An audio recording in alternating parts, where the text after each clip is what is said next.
state judge today on the defense. A judicial commission met to decide if appeals court judge Sharon Keller should be kicked off the bench. Fox 7's Rudy Koski live at the Texas Court of Criminal Appeals with the story. Rudy?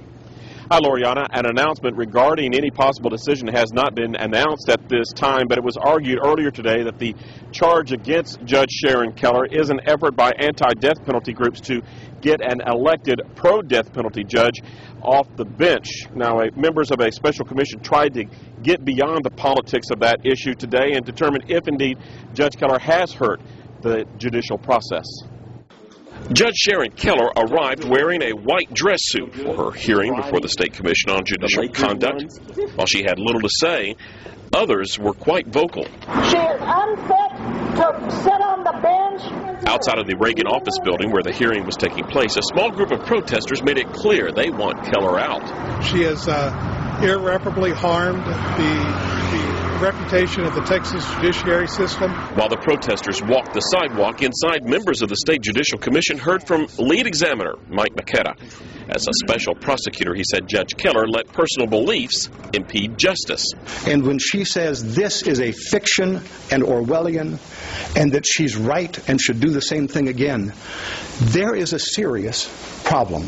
The case against Judge Keller is about the door to the appeals court clerk's office and what happened after it was locked for the day on September the 25th, 2007.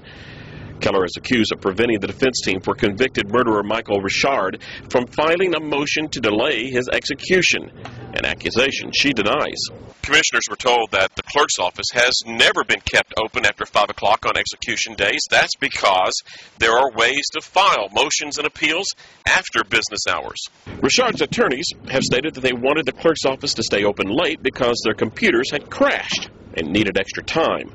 But Keller's attorney, Charles Babcock, says documents they've obtained dispute that. The charges repeat the lie, and it took, as one of the judges said, rigorous cross-examination, or the crucible of cross-examination, to expose the lie. Based in part on that information, a special investigator has determined that Judge Keller did not violate any court rule or state law.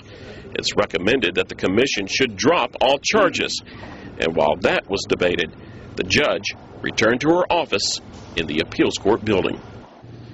Now, an official word on a decision may not come until sometime next week. The special investigator did criticize the judge for not doing a good job communicating with staff and other judges in the Criminal Court of Appeals, and that unwritten policy that really started this whole thing rolling, that unwritten policy, I'm told, is now written down.